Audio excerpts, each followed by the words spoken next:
날로 날로 가깝도다.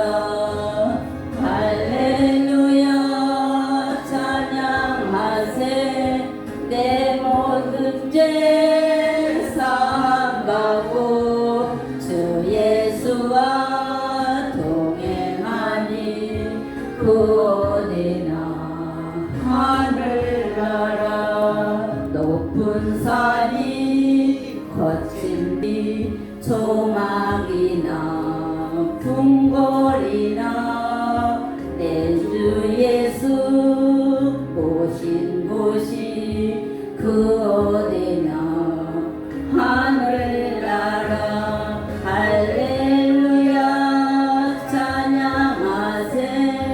내 모든 죄 사함받고 주 예수와 동행하니 그 어디나 하늘나라. 아멘. 하나님께 감사합니다. 여러분, 제 얼굴이 너무 빛나서 제가 수건을 좀 가려야 되지 않을까 모르겠습니다. 전혀 안 그럴 것 같아요.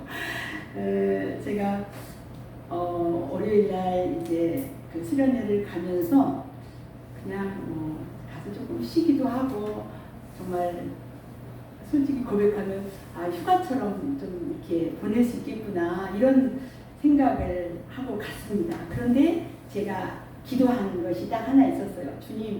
주님을 좀 깊이 만나고 싶습니다. 제가 그 한 가지 기도 제목이 있었어요. 그래서 오늘 제가 이제 말씀을 뭘 준비할까 하다가 은혜의 동산에서 제가 선교 보고하는 것처럼 제가 한 주간 거기서 은혜 받은 거를 여러분하고 좀 나누려고 제가 준비했어요. 그래서 오늘은 특별한 설교라기보다도 목사님이 한 주간 은혜 받고 오신 거 나눠주시는구나 이렇게 생각하시면서 들으시면 좋을 것 같아요. 그래서 제가 이제 그런 마음으로 이렇게 갔어요. 그런데 딱 도착했는데 이제 그 안내를 하시는데 뭐라고 하냐면 핸드폰을 다 반납하라고 하더라고요. 그리고 침묵을 해야 된대요. 옆 사람하고 얘기하는 것을 하지 말라고 했어요. 쉽지 않죠, 그죠? 다 아는 사람들도 있고 하는데, 네, 굉장히 강력하게 얘기했어요. 옆 사람이 침묵하고 있는데 내가 말을 걸면 방해하는 거라고. 그래서 제가 그렇구나 이렇게 생각했어요. 그리고 또 하나는 새벽에 6시부터 집회를 시작해서 이렇게 저녁 10시에 숙소에 들어왔는데 그 집회 장소에서 숙소까지 한남대학교 안에 그 캠퍼스가 좀 멀어서 15분 거리예요. 15분 거리. 제가 거기서 하루에 8,000불씩 걸었어요. 하루 종일 이렇게 거기 식당 가는데도 10분, 식당에서 숙소까지도 막 거리가 있어가지고 어찌 됐거나 잠시 쉼이 없어요. 그리고 숙소가 바로 이게 강의실하고 있으면 좀 잠깐 올라가서 놓다 놀 수 있는데 그럴 수가 없는 거예요. 거리가 머니까. 그래서 저녁이면 정말 피곤해서 그냥 녹다운이 될 정도로 10시 반쯤 숙소에 들어오면 그냥 자면 4시 반쯤에 눈을 떠져서 이제 성경 읽고 이제 바로 막 15분 걸린다 그랬잖아요. 제가 그 집회 장소까지. 그러니까 6시에 집회도 한 5시 한 20분 정도 걸어가서 이제 준비했었던 것 같아요. 그렇게 해서 어쨌든 이렇게 하는데 처음에는 그 침묵하는 게, 그리고 방도 그 한남대학교 안에 기숙사가 3인실인데 다 한 사람씩 들어가 있어요. 정말 그야말로 침묵과 고독을 이렇게 경험해야 되는 시간들이었어요. 그래서 제가 이제 그 안내 책자에 보니까 침묵과 고독의 필요성이 나와 있더라고요. 거기가 보니까 이렇게 우리가 사는 세상은 너무 크고 작은 소음들로 너무 소란하다는 거예요. 그래서 이런 소음 때문에 우리의 귀가 이렇게 막혀서 하나님의 음성에, 내 내면의 소리에, 형제 자매들의 진실한 이야기에 귀를 기울이지 못하게 한다는 거예요. 너무 공감이 되지 않습니까, 여러분? 그래서 처음에는 말 안 하는 게 막 조금 막 말이 막 옆에 그 목사님도 아니까 말이 막 나오려고 하는데도 이렇게 참았어요. 그러면서 거기에 또 이런 말이 있었어요. 이 침묵과 고독은 그 두 가지가 있는데 이 고독이라는 것은 영성 생활의 토양이 된대요. 주님을 깊이 만나는데 이렇게 막 맨날 그냥 그 일일이 하면서 기쁜 생활이 유지된다면 주님과 깊은 만남이 어려워진다는 거죠. 또 침묵은 이 주님을 깊이 만난 이 영성 생활의 공기래요. 공기. 놀랍지 않으세요? 이런 것들을 이번에 배웠어요. 고독은 외로움이 아니라는 거죠. 고독은 고립이 아니고 고독은 도피가 아니라는 거죠. 침묵은 그저 말을 안 하는 것이 아니고 침묵은 말을 못하게 하는 것이 아니고 결과적으로 이 고독은 대중 속으로의 그 도피를 중지하는 것이고 고독은 부적절한 집착으로부터 물러서는 거라는 거예요. 우리는 얼마나 많은 것에 집착해 있는지 몰라요, 여러분. 가장 기본적으로 우리는 먹는 것에도 얼마나 집착해서 사는 사람이 많은지 모르죠. 뭐 어떤 사람은 차에, 어떤 사람은 뭐 자녀에 뭐 그런 집착으로 우리는 살아가는데 이 고독의 시간이 그런 걸로부터 좀 물러설 수 있다는 거죠. 그리고 이 고독과 침묵은 하나님을 만나는 성소가 될 수 있대요. 침묵은 진실한 기도의 언어가 탄생하는 자궁이래요. 너무 표현이 막 그렇죠? 고독과 침묵은 참된 내적인 고요와 평안을 주고 우리의 참 자아가 깨어나게 한답니다. 그래서 형제 자매를 있는 그대로 바라볼 수 있게 하여서 그냥 그 어떤 그 무슨 집단이 아니라 함께하는 공동체를 이뤄갈 수 있다는 거예요. 침묵할 만하죠? 제가 침묵을 했습니다. 그래서 제가 이제 여러분에게 우리 권사님이 이제 그래도 그러니까 오늘 우리가 읽었던 말씀이 마지막 파송 예배 때 주신 말씀이었고요. 제가 조금 전에 그 제목은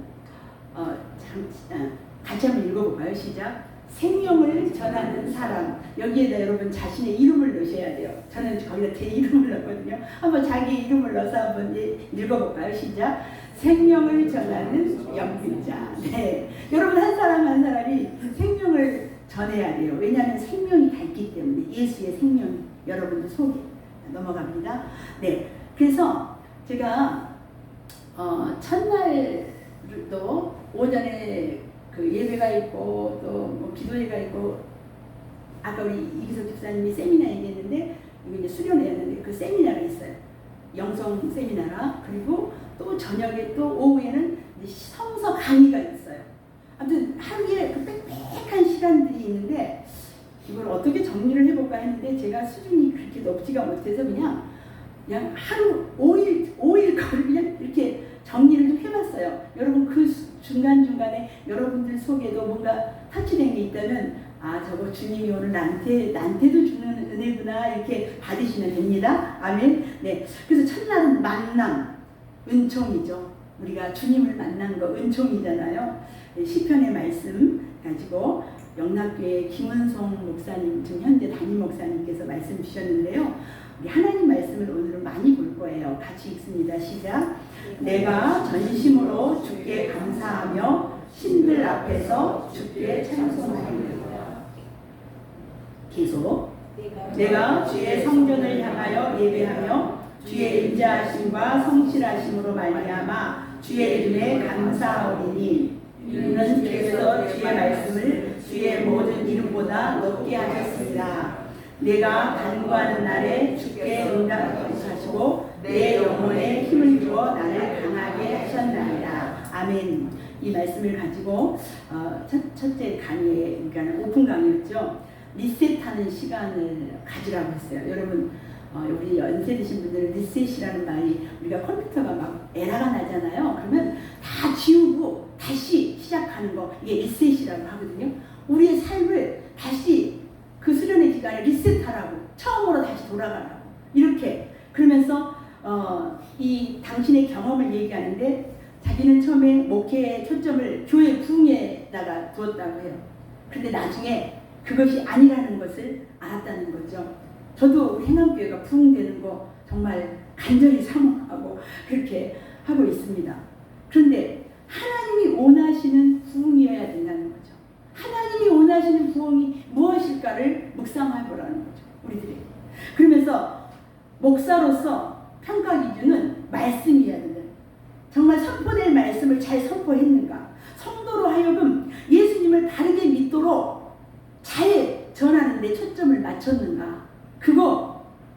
그래서 그 부분을 깊이 생각하는데 회개밖에 되지 않았어요. 정말 많이 부족한 것을 발견했어요. 그러면서 3절 말씀, 내가 줄을 좀 그었죠. 내가 간구하는 날. 이게 뭡니까? 기도잖아요. 우리는 주님 앞에 늘 기도해요. 기도하면서 우리는 어떤 걸 해요? 주님을 바라보게 되는 거예요. 그래서 여러분 기도해야 돼요. 그래야 주님을 바라보게 돼요.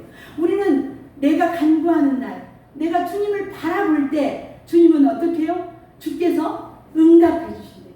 우리는 간구하면 하나님은 우리에게 응답해 주세요. 어떻게 응답을 해주세요? 내 영혼에 힘을 주어. 이 시간 우리 이규아 집사님 영혼에 하나님이 힘을 주시기를 원해요. 아멘. 우리 영혼에 힘을 얻으면 우리 육신도 힘이 생겨요. 여러분 아시죠? 영혼과 이 육신이 연결되어 있어요. 육신이 너무 힘들면 이 영혼도 지치거든요. 이게 연결되어 있어요. 그래서 하나님은 우리가 간구하는 날 응답해 주시는데 내 영혼에다가 힘을 준다는 거예요. 힘만 주는 게 아니라 뭐라고 했어요? 나를 어떻게 해요? 강하게 하셨나이다. 하나님께서 우리를 이렇게 간구하는데 응답해 주시는데 내 영혼에 힘을 얻게 해주시고 나를 강하게 하시겠다는 그 음성으로 제게 다가왔습니다. 그리고 이어서 영성 강의에 우리나라의 장신대 안에 교수님이시고 유해룡 목사님이 영성 신학자로 좀 이렇게 인정받으시는 분인데 많은 이야기를 했지만 기도에 관한 말씀을 하셨어요. 자, 능력 있는 기도가 뭔가? 능력 있는 기도는 하나님과 잘 소통할 수 있는 기도가 능력 있는 기도래요. 그런데 오늘날 많은 사람들은 이 기도를 수단으로 삼게 되었대요. 나한테 이게 필요해. 기도해야 돼. 틀린 건 아니에요, 여러분. 그런데 뭐든지 다 하나님 앞에 기도를 수단으로 삼으면 안 된다는 거예요. 하나님을 높여드리고 하나님을 찬양하고 하나님께 감사하고 하나님께 회개하고 이런 기도가 종합적으로 올려져야 된다는 거예요. 근데 맨날 필요한 것만 구하는 수단을 삼아서는 안 된다는 거죠. 그래서 이제 그런 구할 게 없어요. 수단이 다 해결됐어요. 그럼 수단이 없으면 기도가 필요 없는 것처럼 느껴가지고 새벽 기도도 문제가 있으면 열심히 나왔다가 그 문제가 해결되면 기도를 잠시 방학을 하는 거예요. 이거 진정한 기도가 아니라는 거죠. 저한테도 찔렸습니다. 여러분 하나도 안 찔리시나요? 어쨌든 기도는 하나님과 나와의 관계라는 거죠. 그래서 우리는 기도를 통해서 주님을 만나려고 애를 써야 되고 주님과 막 교제하려고 애를 써야 된다는 거죠. 아버지, 내가 아버지 정말 이랬어요. 주님 말씀이 나를 이렇게 새롭게 했어요. 막 감사해요 주님. 이래서 주님과 이렇게 막 대화하는, 교제하는. 그래서 이 기도를 통해서 우리가 변화되어야지 맞는데 우리는 기도를 하나님을 변화시키려고 기도한다는 거예요. 하나님 빨리 이거 해주세요. 빨리. 하나님 이거. 우리가 하나님을 막 변화시키려고 기도를 한다는 거죠. 기도에 대해서 물론 초신자 때는요. 제가 우리 이완 집사님하고 성경 공부하면서 얘기했어요. 우리 찬이가 아직 말을 그냥 문장을 잘 못하고 할머니네 집에 있으면서 뭘 이렇게만 해도 무슨 말인지 다 알아들었다고. 초신자가 하나님 앞에 기도할 때 그렇게 하나님 막 이렇게만 해도 다 안다는 거죠. 초신자 때는 우리가 좀 성장이 하면은 이 기도가 나를 변화시키는 데 목적이 돼야 된다는 거죠. 그래서 우리가 수단으로 생각하는 기도는 하나님을 움직이려고 그 기도는 갈 수밖에 없다는 거죠. 그래서 우리는 기도를 통해서 내가 변화돼야 되고 기도를 통해서 하나님과 깊은 만남을 갖기를 소망해야 되고 그분과 내 마음을 소곤소곤 얘기할 수 있어야 된다는 거예요. 이런 교제가 이루어져야 된다. 우리는 그리고 이 기도하기 위해서 전도해야 된다는 거예요.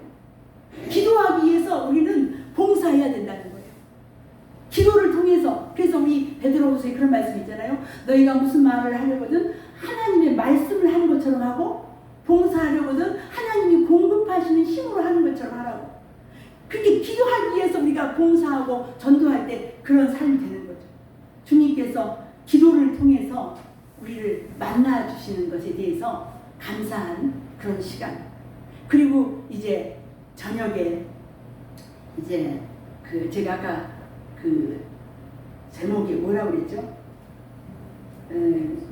첫 번째 제목이 보는 거죠. 내가 만남에 대한 두 번째 권사님 한 번만 더 넘어가 보실래요?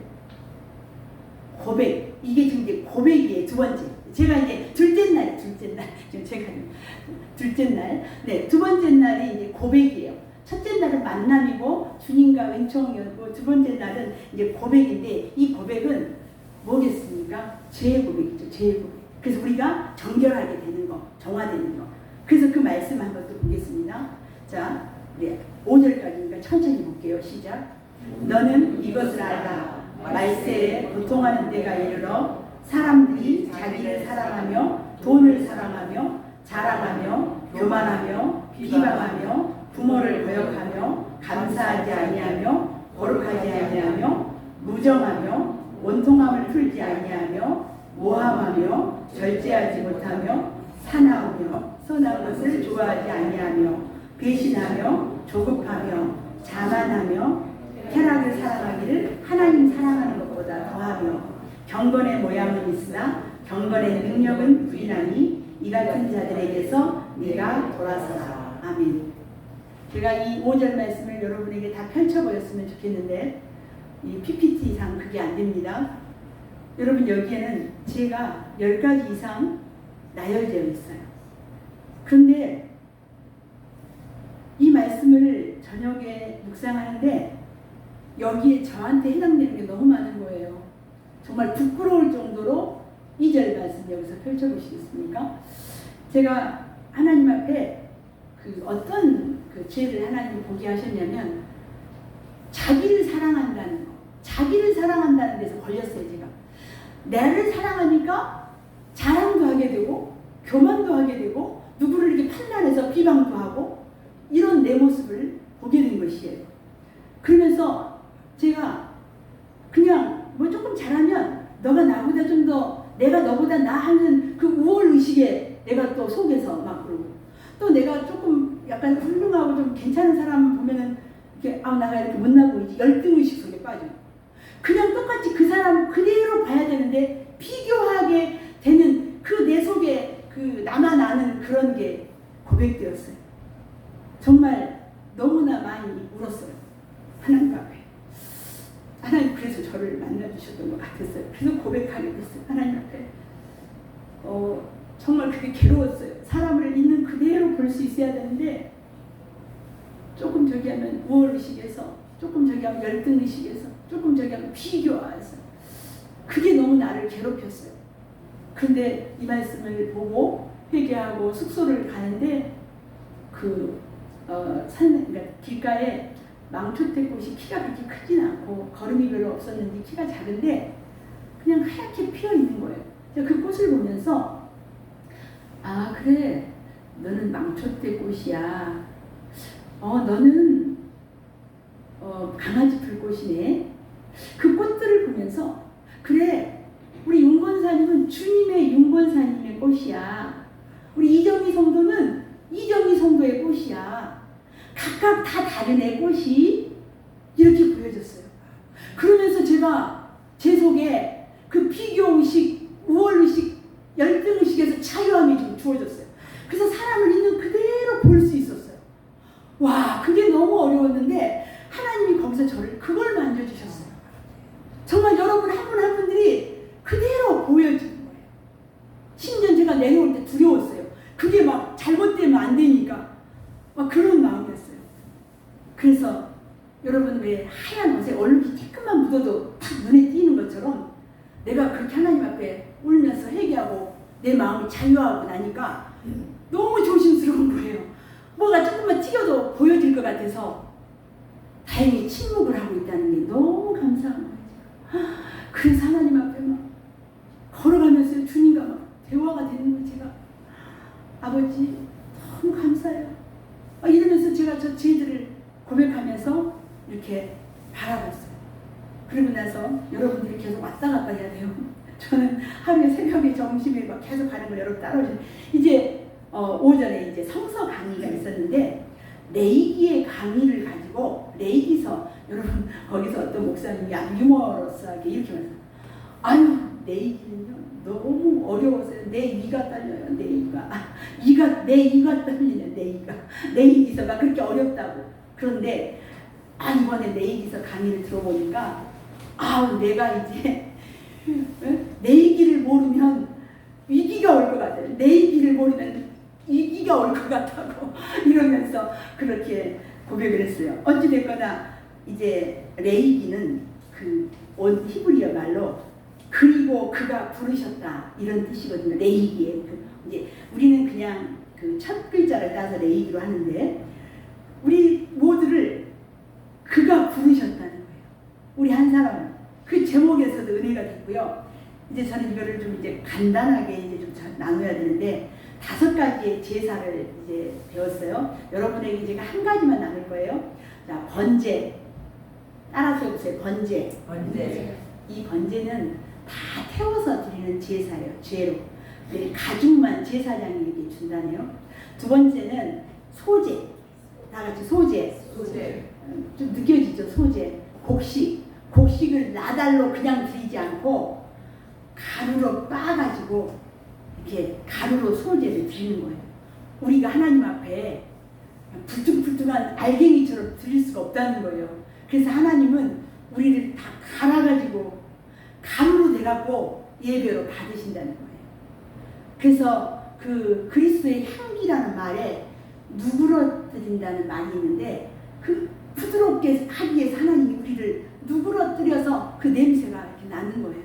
그래서 이 소제, 그래서 가난한 사람들이 이 소제로 이제 이렇게 드리죠. 그다음에 오늘 제가 나누려고 하는 게 하목제인데요. 이 하목제는 다른 제사는 수컷만 드렸어요, 짐승을. 그런데 이 하목제는 암컷도 드리는데 거기에 일부를 그 제사 드린 사람에게 주어서 이 제물을 가족들하고 이웃들하고 나누면서 잔치를 하게 하는 거예요.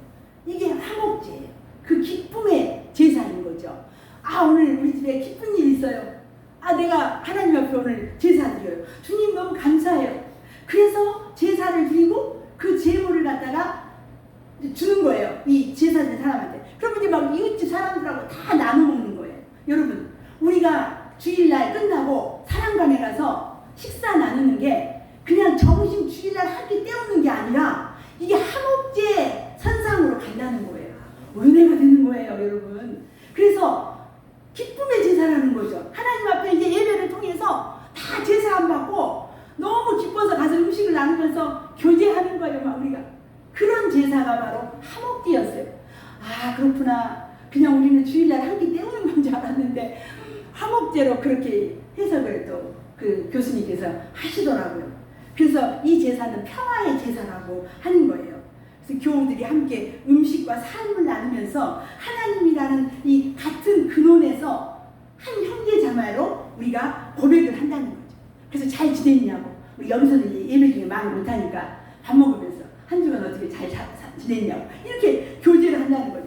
그래서 이 제물이라는 용어 속에는 하나님의 음식이라는 생활 언어의 그 뜻이 있다는 거예요. 하나님은 우리를 친근하게 그 음식으로 우리를 초대했다는 거예요.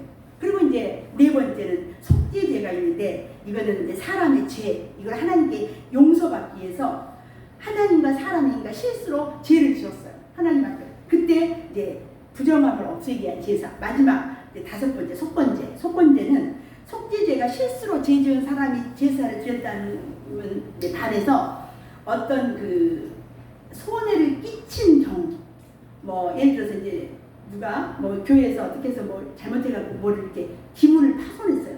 남의 거에 손해를 끼쳤잖아요. 그때 드리는 제사가 속건제. 그래서 그때 이 원금, 이거 만약에 10,000원짜리면 그 원금에다가 20%를 덧붙여갖고 배상을 해주는. 그래서 이게 이제 속건제, 이 5가지 제사. 한번 다음에 한번 또 나눌 수 있을 것 같아요. 자, 번제, 소제, 하목제, 속죄제, 속건제. 네. 네, 이렇게 해서 이렇게 나눴는데요. 우리 말씀 또 하나 볼게요. 마가복음 1장 40절에서 42절이에요. 시작. 한 나병 환자가 예수께 와서 꿇어 엎드려 간과하여 이르되 원하시면 저를 깨끗하게 하실 수 있나이다. 예수께서 불쌍히 여기사 손을 내밀어 그에게 대시며 이르시되 내가 원하노니 깨끗함을 받으라. 나병이 그래서 떠나가고 깨끗하여진지라. 아멘. 네, 여기에서 이제 정결제가 이제 이어서 나오는데 예수님도 이렇게 신약에 와서 이 나병 환자들을 많이 고치셨잖아요. 환자들을. 그러면서 주님께서는 계속 예수께서 불쌍히 여기사 우리 41절에 있었어요. 예수님께서 불쌍히 여기셨다는. 그래서 그 수도원에서 예수 기도라는 게 있대요. 제가 아까 예배 전에 얘기했는데 우리가 기도할 때 주여 3번 부르시잖아요.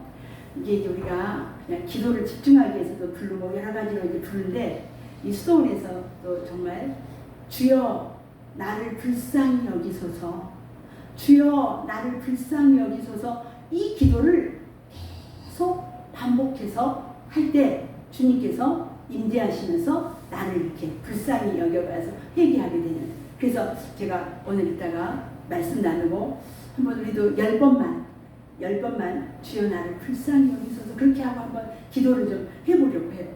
여러분, 우리가 이렇게 구원받고 이 자리에 있는 것은 주님이 우리를 불쌍히 여기셔 긍휼의 사랑, 창자가 끊어지는 그 아픔의 사랑, 그 불쌍히 여김으로 우리들이 다 구원받으셨어요. 아멘.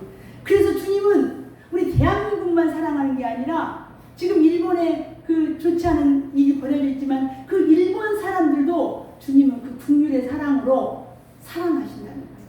그래서 여러분이 행여라도 쌤통이라고 이렇게 일본이 뭐 저기 그렇게 생각하시면 안 되고 기도해야 돼요. 하나님 저들을 불쌍히 여겨라. 주님은 충분히 불쌍히 여겨요. 그래서 아까 예배 전에 얘기했어요.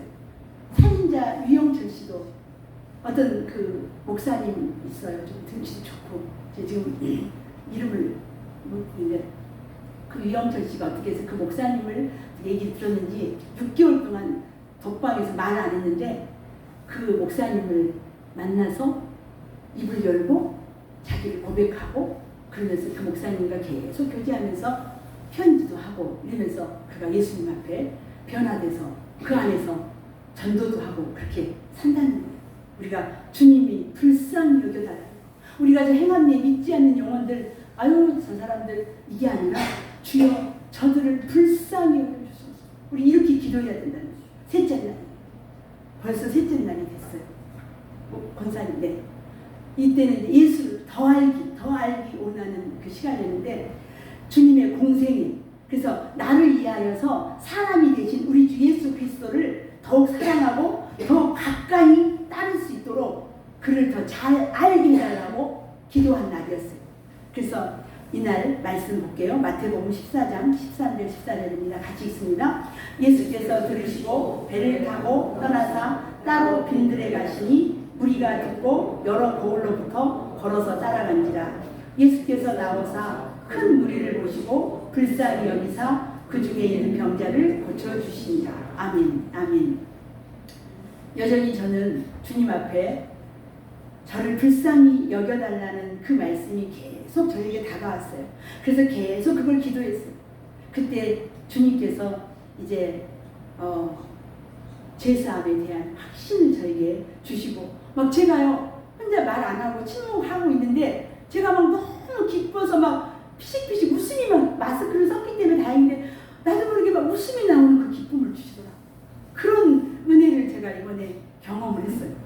그래서 내일기에 이제 그렇게 주님을 더 알아가는 그래서 그 과정 속에 그리고 이제 강의에서 성서 강의에서 아까 이제 이어지는 거예요. 5대 제사 하고 나서 레위기 1장에서 7장까지 이제 그 제가 말했던 5가지 제사법이 나오거든요. 레위기에. 그리고 나서 뭐가 나오냐면요. 8장에서 제사장의 임직식을 준비하는 내용이 8장에 나와요.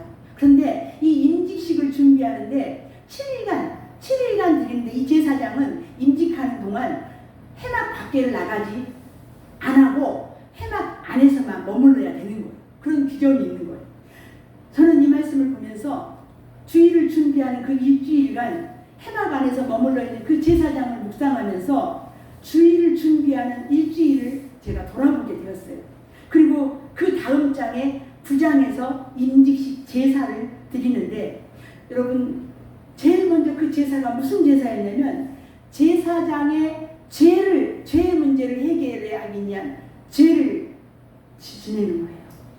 자, 1장부터 8장까지 아까 5가지 제사가 소개됐고, 그 다음에 제사장의 임직식이 나오고, 그 다음에 제사장이 제사를 드리는데 제일 첫 번째가 자신의 죄의 문제를 해결하기 위한 제사를 드렸다는 거죠. 그래서 번제를 통하여서 하나님 앞에 온전히 자신의 삶을 불태워서 헌신하기를 결심하는 제사를 드리는 걸 봤어요. 그러면서 계속 반복하는 말씀이 있어요. 뭐냐면 하나님께서 모세에게 명령하신 것과 같았더라. 또 모든 일을 하나님이 모세에게 명령하신 대로 행하였더라. 그러니까 이 제사장은 하나님의 종으로서 하나님이 명령하신 대로 순종해 가야 된다는 것을 강조하고 있었어요. 그래서 저는 이제 이 강의를 들으면서 와, 내가 여기 주일날 서기 전에 내 죄를 하나님 앞에 다 고백하고 사함을 받고 정결하게 서야 되는구나. 그러면서 이렇게 많이 자신을 돌아봤습니다. 그리고 기도했습니다. 주님, 내가 조금이라도 일주일간 다는 아니더라도 하루만큼은 좀 그렇게 할 수 있게 해주세요라고 간구했습니다.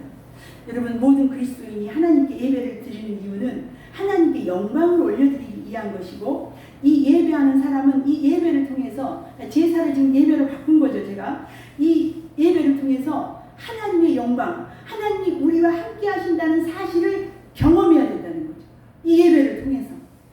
그래서 참된 신앙은 우리가 늘 평범한 일상 속에서도 하나님의 임재를 경험하면서 살아야 된다는 거예요. 이게 기적이라는 거예요.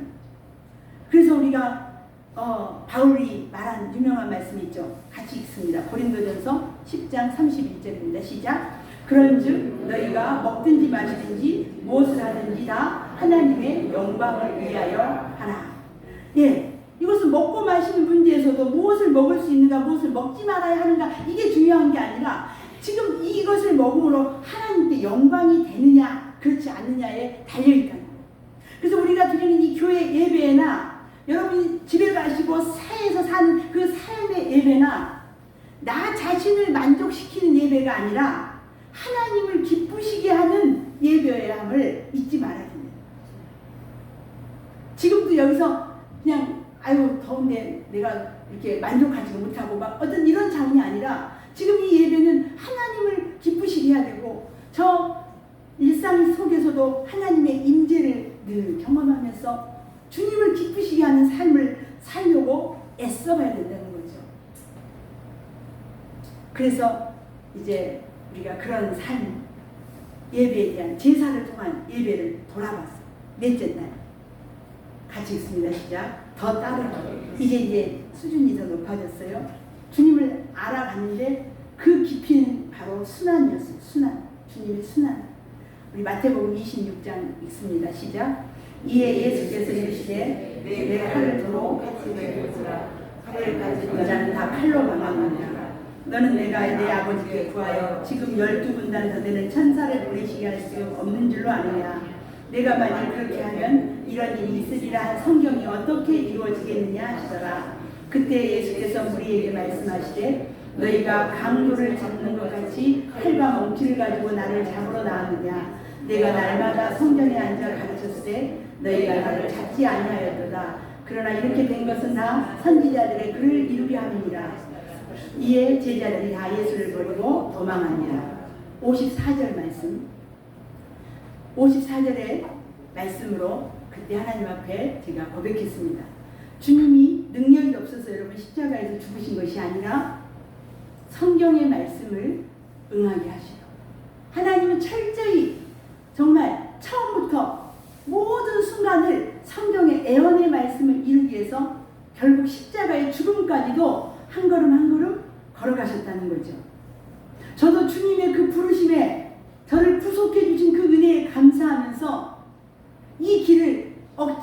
아니라 주님과 함께 하루하루 걸어가기를 기도했습니다. 그래서 결론적으로 예수님도 이 땅에 이렇게 오셔서 그 말씀을 이루기 위해서 가셨던 것처럼 저도 주님의 그 부르심에 반응하면서 이렇게 가겠다고 다짐했습니다. 그리고 이제 아주 수준 높은 강의도 있었습니다. C.S. 루이스의 그 책, 여러분 나니아 연대기라는 책은 세상의 책이거든요. 영화도 나왔는데 그것도 C.S. 루이스가 쓴 책이었어요. 그 강의에서 제가 하나만 나눌 것은, 저는 그동안 겸손이란 자기를 낮추는 것이라고 알고 있었어요. 그 C.S. 루이스라는 유명한 사람이 뭐라고 그랬냐면, 겸손이란 자기를 낮추는 것이 아니라 자기를 잊어버리는 있는 것이다. 자기에 대한 생각에서 벗어나 자기 앞에 이웃에 대해, 하나님에 대해 즐거이 생각하는 사람입니다. 자기 자신을 사랑하듯 이웃을 사랑할 줄 아는 사람이 겸손한 사람, 새롭게 알았습니다. 마지막 5째 날입니다. 더 사랑하기, 이제 마지막 날 부활에 대한 말씀이었습니다. 자, 우리가 아까 읽었던 그 본문이었습니다. 우리가 예배 전에 읽었던 말씀이라 읽지 않습니다. 열어만 놔주십시오. 자, 예수님께서, 우리는 이 땅을 살아가는데 여러분 가운데도 두려움 가운데 있는 성도님들이 계실지 모르겠어요.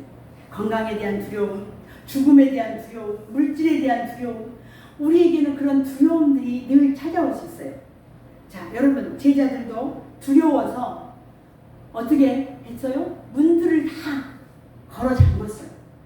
그랬는데 예수님께서 그곳에 가운데 서서 그 두려워한 자들에게 뭐를 선포했습니까? 너희에게 평강이 있을지어다. 우리 주님이 주시는 평강은 세상이 주는 평강과 같지 않다고 요한복음 14장 27절에서 말씀합니다. 여러분, 세상이 주는 평강은 돈, 건강, 큰 집, 맛있는 음식, 이런 것들이 세상의 평강일지 모르겠습니다. 하지만 이건 영원하지 않습니다. 주님이 주시는 이 평강은 세상이 주는 것과 같지 않다고 하셨어요. 그러면서 우리 주님께서 이 말씀을 하시고 나서 당신이 찢긴 손과 옆구리를 보이시면서 제자들을 보고 기뻐했다고 했어요. 두려움에 떨고 있는 그들에게 주님은 흔적을 보여주신 거예요.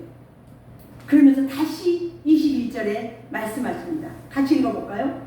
예수께서 또 이르시되 너희에게 평강이 있을지어다. 아버지께서 나를 보내신 것 같이 나도 너희를 보내노라. 아멘. 상황은 하나도 달라진 게 없었어요. 밖에는 여전히 로마 군인들이 제자들을 이제 잡아서 체포해가고 그렇게 될 수밖에 없는 상황인데, 주님은 그들에게 평강을 주면서 보내시는 거예요. 그러면서 파송 예배에 그 이철신 목사님, 올로 목사님이셨어요. 그분께서 저희들을 파송하셨어요. 여러분, 목회 현장에 가면 달라진 건 하나도 없을 것입니다. 하지만 주님이 주시는 이 평강, 그리고 22절 읽겠습니다. 이 말씀을 하시고 그들을 향하사 숨을 내쉬며 이르시되 성령을 받으라. 아멘. 그 말씀은 주님이 함께 가시겠다는 거예요. 성령, 영으로 주님이. 정말 힘이 났어요. 아, 그렇구나. 주님이 나랑 함께 가시겠다고 하시는구나. 그러면서 마지막 23절에 너희가 누구의 죄든지 사하면 사해질 것이요. 우리에게 축복권을 주신 거죠. 그러면서 이렇게 파송을 받았어요. 그래서 오늘 제목에 평강을 전하는 영근자 목사가 되자, 이렇게 결론을 지었습니다. 기도하겠습니다. 주님, 한 주간 동안 이 죄 많은 종을 깊이 만나 주셨고, 속히 죄를 용서해 주셨고,